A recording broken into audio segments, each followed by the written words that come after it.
All right, get ready because today we are taking a deep dive into something pretty incredible, and that is how we make decisions.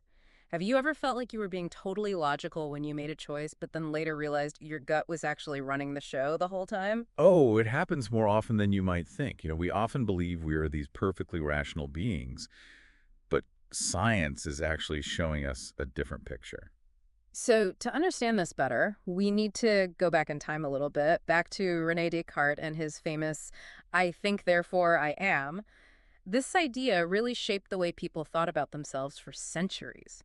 Reason was everything back then, and emotions, well, they were seen as these pesky distractions that messed everything up. Yeah, and it's interesting how that influence lasted for so long. But then you have someone like William James who comes along and kind of throws a wrench into the whole thing.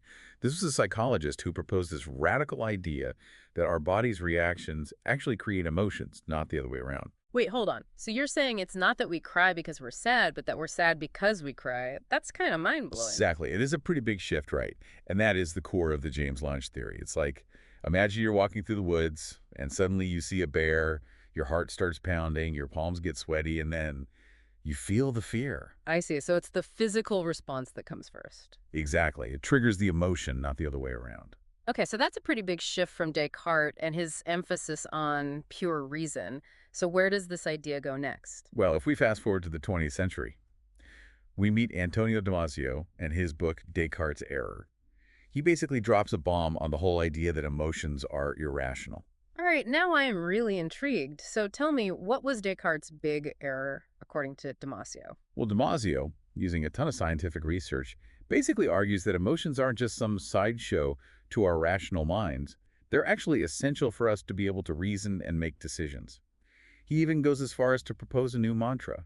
I feel, therefore I am. Wow, talk about a complete reversal. Okay, so how does he back up this pretty bold claim? He looked at patients with damage to specific parts of the brain, the parts that process emotions. And guess what? They had a really hard time making even basic decisions. That's really interesting. Yeah, one of the most famous cases he highlights is that of Phineas Gage.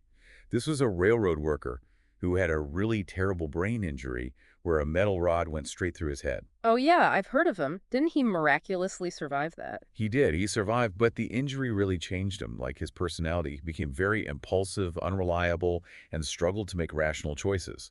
And this case, along with many others that Damasio studied, really revealed this crucial link between emotions and our ability to function in the world. So it's almost like without emotions, we can't reason properly. Exactly. It's like emotions provide this framework for us to make decisions. They help us assign value to things, anticipate consequences, and just navigate all the complexities of life. Okay, this is all making a lot of sense. But I have to ask, where does this leave our conscious, logical thought processes then? Are they just along for the ride? That's where Daniel Kahneman and his work on the two systems of thinking come in. He actually won a Nobel Prize for this. All right, let's hear about these two systems. So imagine you have two modes of thinking happening at the same time. System one is fast, intuitive, driven by emotions. Like when you jump back if you see a snake, or when you reach for your phone when you hear it buzz. Yeah, okay.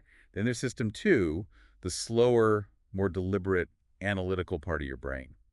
This is what you use to solve complex problems, to plan for the future, or to resist that extra slice of cake.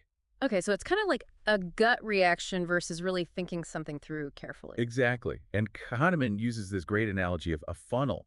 Our emotions, so system one, act like this powerful filter at the wide mouth of the funnel, and they shape what even gets to our logical system two at the narrow end.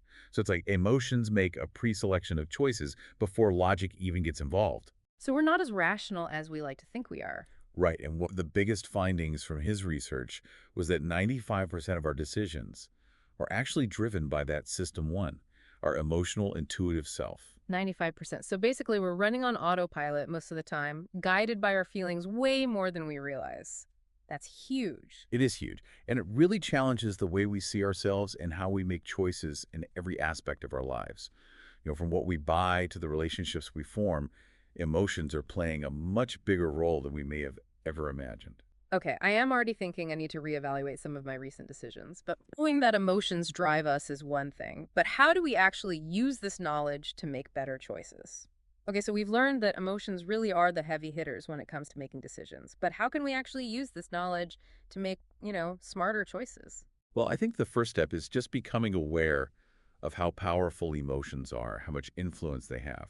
We like to think we're being totally rational, but a lot of times our feelings are really the ones calling the shots. Yeah, it's like when you buy something online, like without even thinking about it, and then later you're like, why did I even get that? Yeah. Mhm. Mhm. Or those marketing tricks that get you with your fears or desires. Exactly. And once we start to see those patterns in ourselves, we can try to avoid those common pitfalls, like those cognitive biases, for example, loss aversion. The idea that losing something hurts more than gaining something of the same value. Understanding that can help us make better financial decisions, be more rational. Oh, yeah, that makes a lot of sense. So instead of getting caught up in FOMO, we can step back and really think, is this investment actually worth it? hmm Yeah, and it's not just about finances either. Think about like trying to stick to a diet or an exercise plan. If we just rely on willpower, that's like our system two trying to take control, which we know isn't always the most effective, right? But if we can use the power of our emotions, by finding activities that we actually enjoy or by thinking about our goals in a way that feels right, that aligns with our values, we're much more likely to stick with it. So it's not about ignoring our emotions, but actually understanding how to work with them. Absolutely. It's about finding that balance between those emotional impulses and rational thinking. Reason is still really important for thinking critically, planning, solving problems. But we have to admit that emotions are often the ones that get us started. It's like you said before, emotions are the gas pedal and reason is the steering wheel. You need both. Exactly. Yeah. So let's switch gears for a second and talk about marketing and advertising. Oh, yeah, the world of persuasion. So, for years, the focus has been on appealing to, our rational minds, Yeah. right? Like facts and figures and logical arguments. Yeah, that's the traditional approach. Yeah. But if 95% of our decisions are guided by that system one, our gut feelings, then maybe a lot of advertising strategies are missing the mark. So, shouldn't they be focusing more on emotions then? Trying to make people feel something about their product? Well, you would think so, right? But so much advertising is still about the features, the benefits, those dry, rational arguments.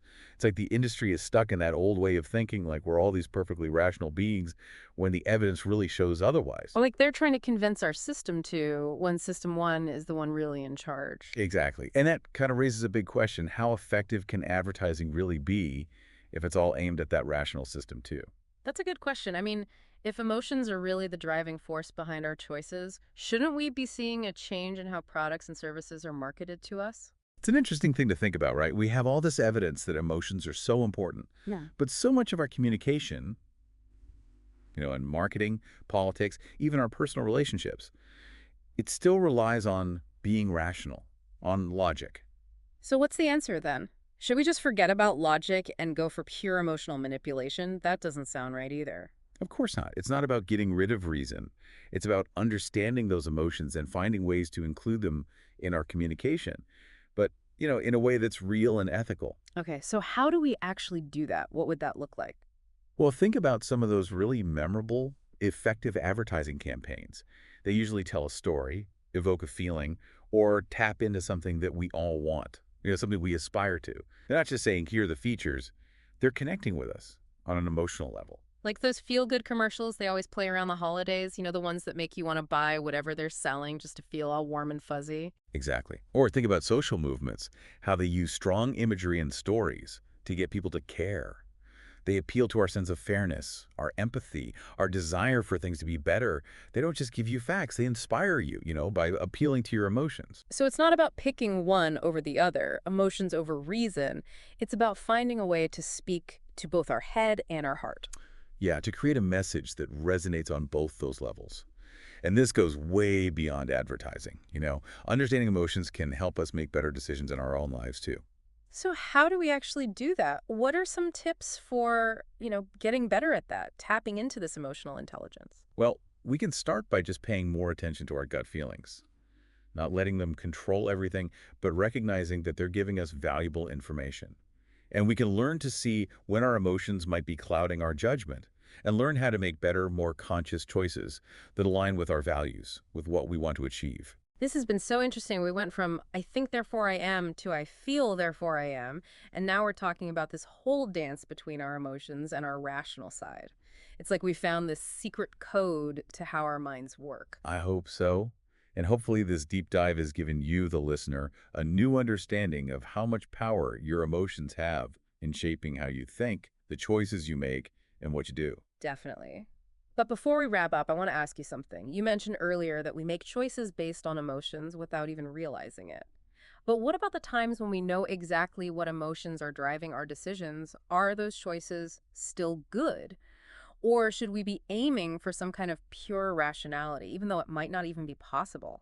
It's a really good question. I mean, are we ever really making a decision based only on logic? Or are our emotions always there in the background shaping everything? It's complicated for sure, but I think the important thing is to remember that emotions aren't, inherently good or bad. They're just part of being human, Mm. and they actually give us valuable information that can help us make decisions. So it's not about trying to get rid of them entirely. It's more about understanding how much they influence us and learning to, use that to our advantage. Exactly. Think of it like this.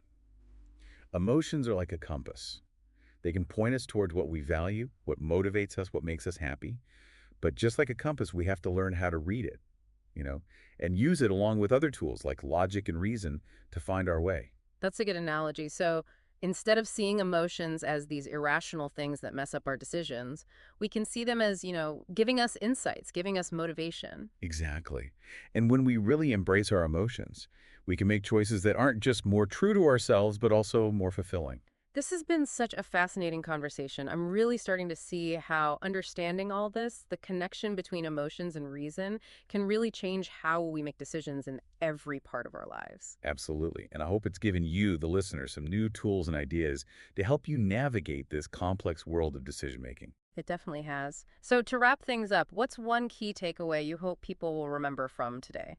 I would say the biggest thing to remember is that emotions and reason aren't enemies. They're partners, They work together in this really complex way to shape who we are and how we see the world. And by embracing both our hearts and our minds, we can really unlock our potential as decision makers and live more authentic, more fulfilling lives. That's a great way to put it. And on that note, we'll leave you to think about this fascinating connection between your head and your heart. Until next time, keep diving deep.